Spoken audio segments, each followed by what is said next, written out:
दोस्तों नमस्कार, मैं सुबोध कुमार। आप देख रहे हैं खबर नेशनल टाइम्स और इस समय उपस्थित हूँ मैं प्यारेलाल ऑडिटोरियम दिल्ली में। और आज एक बड़ा कार्यक्रम हुआ यहाँ पे बुद्ध पूर्णिमा के उपलक्ष्य में, और वही मैं बात रख रहा हूँ बोध गया, क्योंकि काफ़ी समय से 3 महीने के लगभग वहाँ पे हो चुके हैं और आंदोलन चल रहा है। और तमाम जैसे कि 13 तारीख को भी घटना घटी थी वहाँ पे।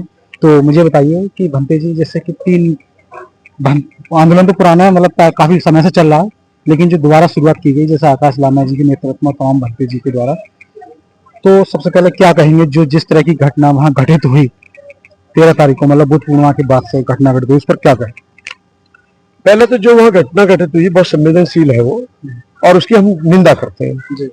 और सबसे पहले मांग ये करते हैं जो वहाँ बहुत भिक्षुओं पे हाथ उठाया गया, मारपीट की गई, बहन बेटियों के साथ में मतलब बदसलूकी की गई है। वो हमारे देश की बहन बेटियां चाहे किसी भी राज्य की आई हो, वो बुद्धिस्ट है और बुद्धिस्ट ना भी हो कोई भी सही, उसके साथ तो गलत हुआ है, मारपीट होती है, अच्छा नहीं है।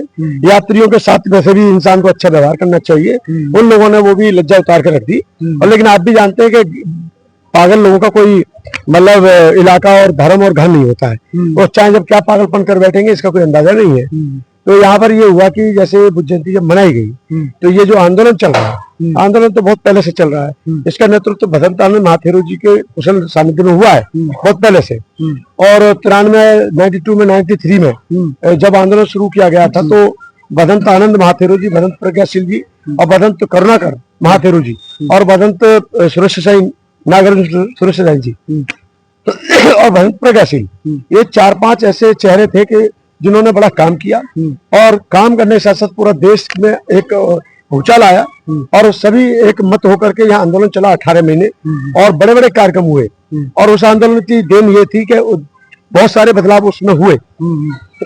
लेकिन आज ये देखने को मिल रहा है कि जो आंदोलन से बहुत सारी चीजें चेंज हुई थी, आज के आंदोलन से कोई फर्क नहीं पड़ा। उस आंदोलन से सरकार झुकती थी, सरकार कोई नहीं झुकी। उस आंदोलन से कुछ एक बार नहीं 2 बार 3 बार वहाँ जो मांगे हमने रखी थी वो पूरी हुई।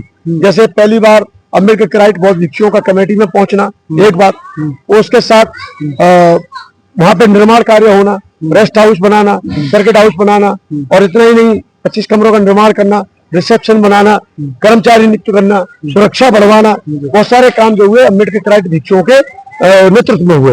लेकिन 2002 तक कमेटी रही। तो अब 2012 में जो इन्होंने 2012 में हमारा लास्ट कार्यक्रम हुआ है, 2025 में 15 में हमने किया, 14 में 9 में हमने किया, 25 में 15 में हमने बड़ा किया। लेकिन 2025 में 12 फरवरी से ये लोग बैठे थे। इन्होंने आकर के किसी बड़े भिक्षु से बातचीत नहीं की।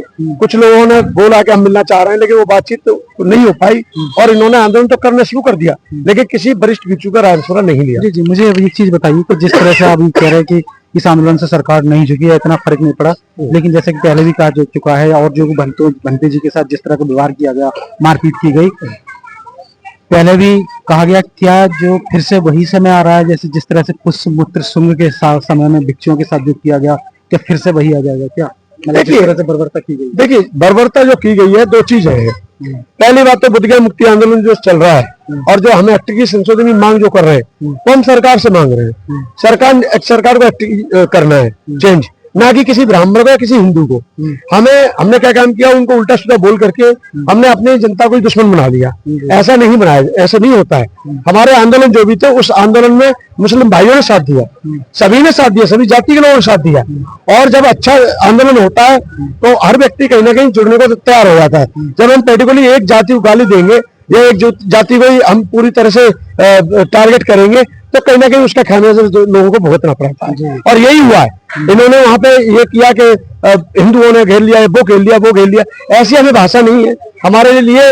हम ये सिर्फ इतना चाहते हैं भाई, जैसे ईसाई अपने चर्च की देखरेख करते हैं, सिखों के पास गुरुद्वारे का प्रबंधन है, मुसलमानों के पास मस्जिदों का है, उसी प्रकार से ठीक भारत के बौद्धों का नेतृत्व के अंदर में ये बौद्ध संचालित होना चाहिए, लेकिन और बौद्ध पूरी तरह से मिलना चाहिए। जी, वहाँ पे लेकिन जो अतिक्रमण है, जिस तरह से पूजा हो रही है, तो वहाँ पे जो अगर मान लीजिए पुजारी कर रहा है वहाँ पे पूजा वगैरह, तो आप तो पुजारी को बोलेंगे ना कि भाई आप पूजा कर रहे हो। वो पुजारी मैंने और आपने नहीं उठाए सर, वो सरकार के थ्रू नियुक्त किया गया है, वो सरकार के थ्रू नियुक्त किया गया है। और उसका ये कहना है पुजारी से कि जिस दिन हमें सरकार आदेश कर देगी कि आप यहाँ से जाइए, तो हम चले जाएंगे। तो वो तो ये है ना कि हमें सरकार ने नियुक्त किया हुआ है, क्योंकि 4 हिंदू जो है उसमें वो सरकार की मर्जी के, 4 बौद्ध सरकार की मर्जी के। जी, एक चीज और उठ रही है कि जिस तरह से कि भाई दान करते हैं वहाँ पे और कुछ भी जो दान देते हैं, तो जिस तरह से कि तमाम कमेंट आते हैं सोशल मीडिया पर भी कि भाई इस तरह से वहाँ पे जाके दान नहीं करना चाहिए, क्योंकि जिस तरह से जो हुआ है आकाश लामा जो बनते हैं उन पर आरोप लग रहा है, वो ऑनलाइन दे रहे हैं लेकिन ऑफलाइन। देखिए, पहली बात तो मैंने ये देखा है कि आकाश लामा नॉट बुद्धिस्ट मोंक। आकाश लामा बौद्ध भिक्षु नहीं है। जी। आकाश लामा कैसे है, वो आप लोगों की तरह आम व्यक्ति है। लेकिन जितने हमारे तिब्बती बुद्धिस्ट हैं, लद्दाख के बुद्धिस्ट हैं, उनका ये सरनेम है लामा। आपकी जानकारी लिए बता दूं। अब उन्होंने क्या काम किया, जब उन्होंने लामा की बात उठाना शुरू कर दिया तो वहां उन्होंने ये गलती की है, जिस गलती को हमें उन्हें नहीं करना चाहिए था। धर्म के साथ ऐसे खिलवाड़ नहीं की जाती है। तो उन्होंने इतना पहन लिया और सॉल्व पेटना शुरू कर दिया और नीचे जींस, ये एक अच्छा नहीं है। और मैं तो उसको तो दोष बाद में दूंगा आकाश लामा जी को। सबसे पहले तो मैं दोष दूंगा उन मूर्खों को जो ये जान नहीं पाते भिक्खू क्या होता है, कि जिसने मतलब ऐसा कर लिया लामा, उसको भी लोग नमस्कार कर रहे हैं। देखिए, चीवर की अपनी गरिमा है। अब वो एक उपासक हो सकते हैं, उपासक के नाते बनते प्रज्ञाशील को साथ लेकर के उन्होंने आंदोलन की पहल की और पहल के साथ में 3-4 चेहरे बाद में बने और 3-4 चेहरे बने। मैं ये बात स्पष्ट कहूंगा, बार बार कहूंगा, भदंत प्रज्ञाशील जी जो है इस प्रकार के भिक्षु नहीं है, क्योंकि भदंत प्रज्ञाशील जी बहुत लंबे समय से मैंने उनके मार्गदर्शन में काम किया है और वो 2022 में हमारी कमेटी से हटे हैं। भिक्षु महासंघ के वो स्तंभ वाले, यानी जो फाउंडर मेंबर कह सकते हैं, उनमें से मैं तो 2002 में भिक्षु बना। तो मेरे पहली तो कार्यक्रम मेरा हुआ 25 फरवरी 2005 को, दूसरा फिर 7 में, 9 में, फिर 11 में, फिर 15 में। 15 के जो कार्यक्रम हुआ बड़ा कार्यक्रम हुआ। तो ये जितनी भी भीड़ इकट्ठी आई पूरे देश से, वो प्रज्ञाशील जी के चेहरे पर आई। जी, किसी का और का चेहरा नहीं। जी, एक सूचना वहां से इन्फॉर्मेशन और आ रही है कि वहां पर जैसे कि 1 या 2 या 3 मतलब कोई कुछ भिक्षु भी वहां से गायब हुए हैं, ऐसा भी कुछ है। मैं फिर आपसे कहना चाह रहा हूँ कि वहां पे आपस में पहले झगड़ा हुआ। मैं फिर कहता हूं कि देखिए, मैंने पहले दिन कहा था जब इन्होंने आंदोलन शुरू किया, तो मैं वहां पे वहीं पे था, क्योंकि एक हमने जमीन ली है भारत के बौद्धों के योगदान से, तो जमीन के चक्कर में मुझे वहां ज्यादा रुकना पड़ा। तो मेरा वहां पे मतलब स्टेटमेंट लिया गया, इंटरव्यू आया, पेपर में छपा, प्रेस कॉन्फ्रेंस हुई। तो जब मैं उनके आंदोलन में गया तो मैं एक बात बोल के आया था कि जब तक आपका आंदोलन ईमानदारी से चलेगा तब तक लोग आप पे विश्वास करेंगे और आपका आंदोलन सफल होगा। लेकिन जिस दिन आपके बीच में स्वार्थ आ जाएगा और जिस दिन आपका आंदोलन बिखराव की तरफ जाएगा, उस दिन लोग आपकी सच्चाई जान जाएंगे, तो फिर दिक्कत हो जाएगी। तो मैंने उनसे कहा, नहीं ऐसी बात तो नहीं है, ईमानदारी के साथ आप करते रहिए आंदोलन, हम आपके साथ हैं। और वहां का गया का जो मुसलमान भाई है और ये दूसरे लोग भी वो साथ देते हैं, ऐसा नहीं है। लेकिन मैं यही फिर कहूंगा बार बार, हमारा टारगेट मुस्लिम नहीं है, हिंदू नहीं है, जैन नहीं है। हमारा टारगेट सिर्फ इतना है कि बौद्ध गया पूरी तरह से बौद्धों के पास होना चाहिए। जी बस। अच्छा, मुझे ये बताइए कि जिस तरह से कि जैसे भंते अगर बिनाचार्य जी की बात की, वो जिस समय अभी कस्टडी में है, जेल में है, और तो आगे की जिस तरह से मतलब बर्बरता पूर्व जो भंते जी बौद्ध भिक्षुओं के साथ हुआ है, तो अब आगे की रणनीति इस आंदोलन की क्या रहेगी? क्या जिस तरह से मतभेद, जैसा भी आपने बोला, मतभेद भी आपस में हुए हैं, तो बिखरा हुआ, तो अब क्या होगा?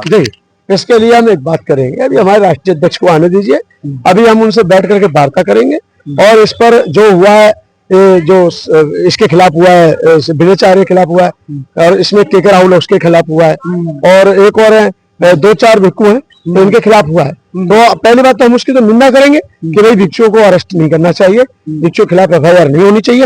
और हम ये फिर कहेंगे, चाहे भिक्षु हो या उपासक हो, किसी के खिलाफ इस तरीके की बर्बरता हम भी बर्दाश्त नहीं करेंगे। उसके हम निष्पक्ष जांच चाहते हैं और उसमें हम यही चाहते हैं कि भाई उनके खिलाफ कार्रवाई कानूनी की जाए जिन्होंने इस गलत कार्य को अंजाम दिया है।